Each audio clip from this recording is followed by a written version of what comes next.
Hi, Mark here again, and I want to intro this next video.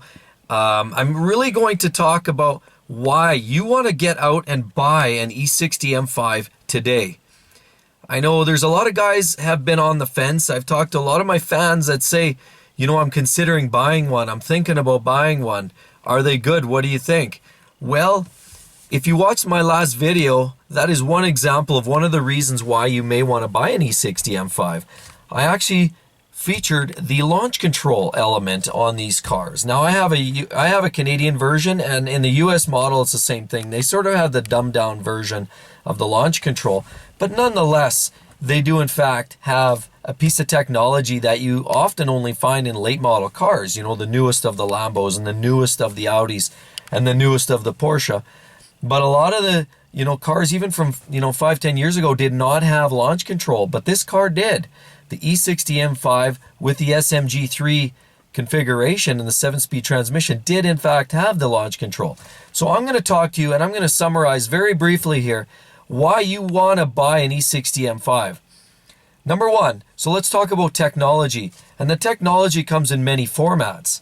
We have technology from stop start, push start.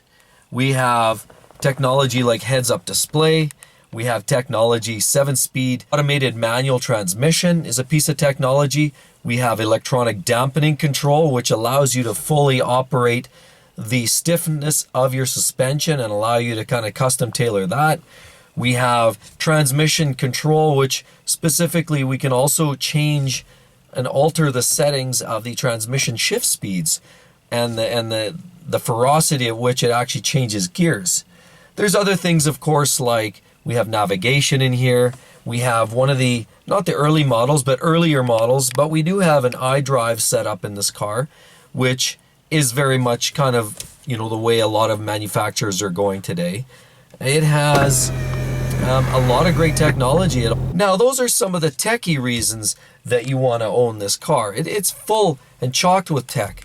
It also has the adjustable or the live bolsters, which move and hold you in the seat when you're cornering through some of the aggressive corners. That's a technology that I haven't seen in a lot of other vehicles, to be frank with you. So, active bolsters. It has, of course, everything else, heated seats and all that good jazz that a lot of cars have today. But it really does have full of technology. Anything that you can imagine in today's tech world, in a lot of auto manufacturers today, are actually built, installed, and in this car in place. So another main reason for buying an E60 M5 today is based around the value. What's the value of these cars? Well, the value comes by the simple fact that when you bought these cars brand new, in Canada here, this car, and I saw the original price tag of this car, MSRP on it was $135,000 Canadian. Well, we didn't buy this car new. We bought it used. We bought it a few years back. And when we bought it, it had about 30,000 kilometers on it. And we purchased this car for $38,000 Canadian. So you do the math on that, you're sitting at about 25% of the original MSRP asking price of the car. There's no doubt about it, these cars are extremely good value. So another great reason for buying one of these cars right away is because of that value, and because now you're finding these cars in that $20,000, $25,000, $30,000 price tag range. It is very enticing to consider purchasing one. And with the simple fact, because this was likely the last naturally aspirated engine that BMW will produce in their M5 cars, an engine that is state-of-the-art and a motor really that was derived from the Formula One team. And it was a one-off engine. It wasn't an engine designed and placed in a lot of other cars. It was uniquely constructed and designed for the M5. It is this S85 engine that features 5-liter V10 that produces 507 brake horsepower and 383 foot-pounds of torque. That is pretty spectacular. What does all that really mean? Well, that translates to a car that will do a 0 to 60 of about 4.2 seconds, quarter mile about 12.5. Top speed, if you remove the limiter, you can get 205 miles per hour. This is definitely a keeper. this car is going to be, I can't help but think it's going up in value. And you're basically buying it right now at the bottom of its depreciation curve. So if you don't buy one now, I guess what I would say is, if you're considering one, there's always a very good chance that you'll see these cars, they're going to bottom out. I think we're there. That it's almost inevitable that we're going to see these prices start to rise again very soon. And if they do, I'd say, I mean, you missed the boat on that. I've missed the boat on many purchases in the past, and I just keep kicking myself over it. So for that reason, I think I'd probably hold on to this car for a while. I have no intention on selling my E60 M5 at this time. And, you know, just for the simple fact that it's kind of a unique animal. It has a unique engine. It has a different look that was very controversial. Not everybody loved it, but it was very unique. And it's still a very attractive look, great level of performance, awesome value. And for those reasons, I would say this is probably the time you want to buy an E60 M5. I mean, that would be the final reason, and I mentioned it already, the looks of this car. Look at just look at the exterior styling. The styling alone is very bold. You have extra profiling along the sides of the car.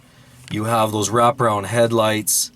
You have the fat, chubby tires on 19-inch rims that really do kind of stand out. You have the little vents plastered all over the place. And underneath that paint is a lot of aluminum bodywork, which actually takes away some of the weight.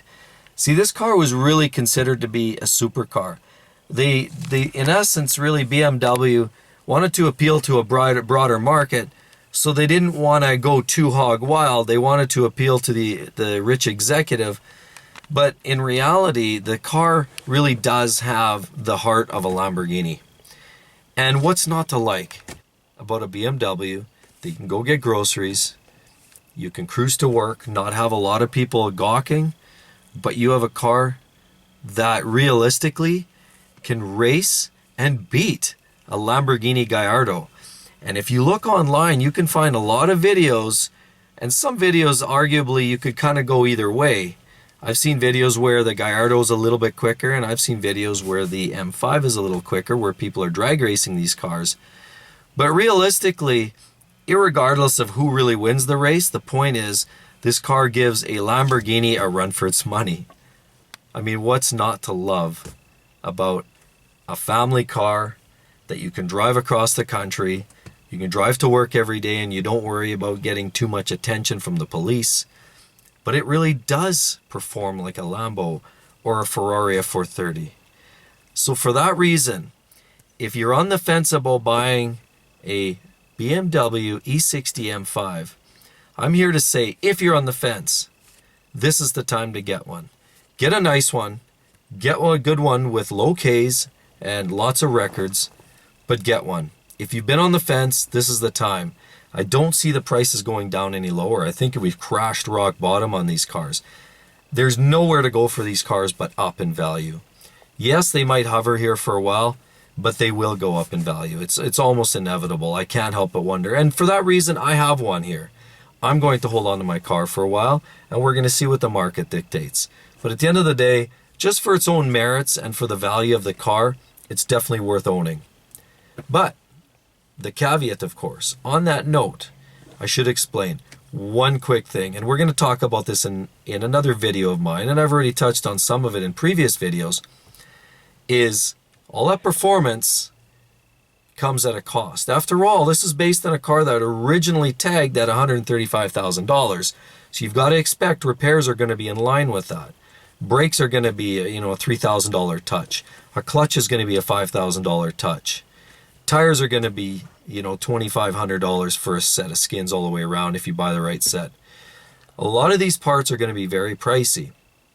But just keep in mind, this really does boil down to it is really a supercar. It's a wolf in sheep's clothing. So again, everybody, I hope you like that. This is my video. I'm rallying for this car. I love the E60 M5. I hope you guys all do too. If you're considering buying one, this might be the time. Do consider, in fact, though, you have to be able to afford that. And we will be creating a video in very short order here. How can I afford a BMW E60 M5, and can I afford it? So, I hope everybody you like this video. please be sure to subscribe, comment, and again, when you do subscribe, set up your notifications so that you can follow my next video. Again, thanks again, everybody, and we'll catch you on the next one.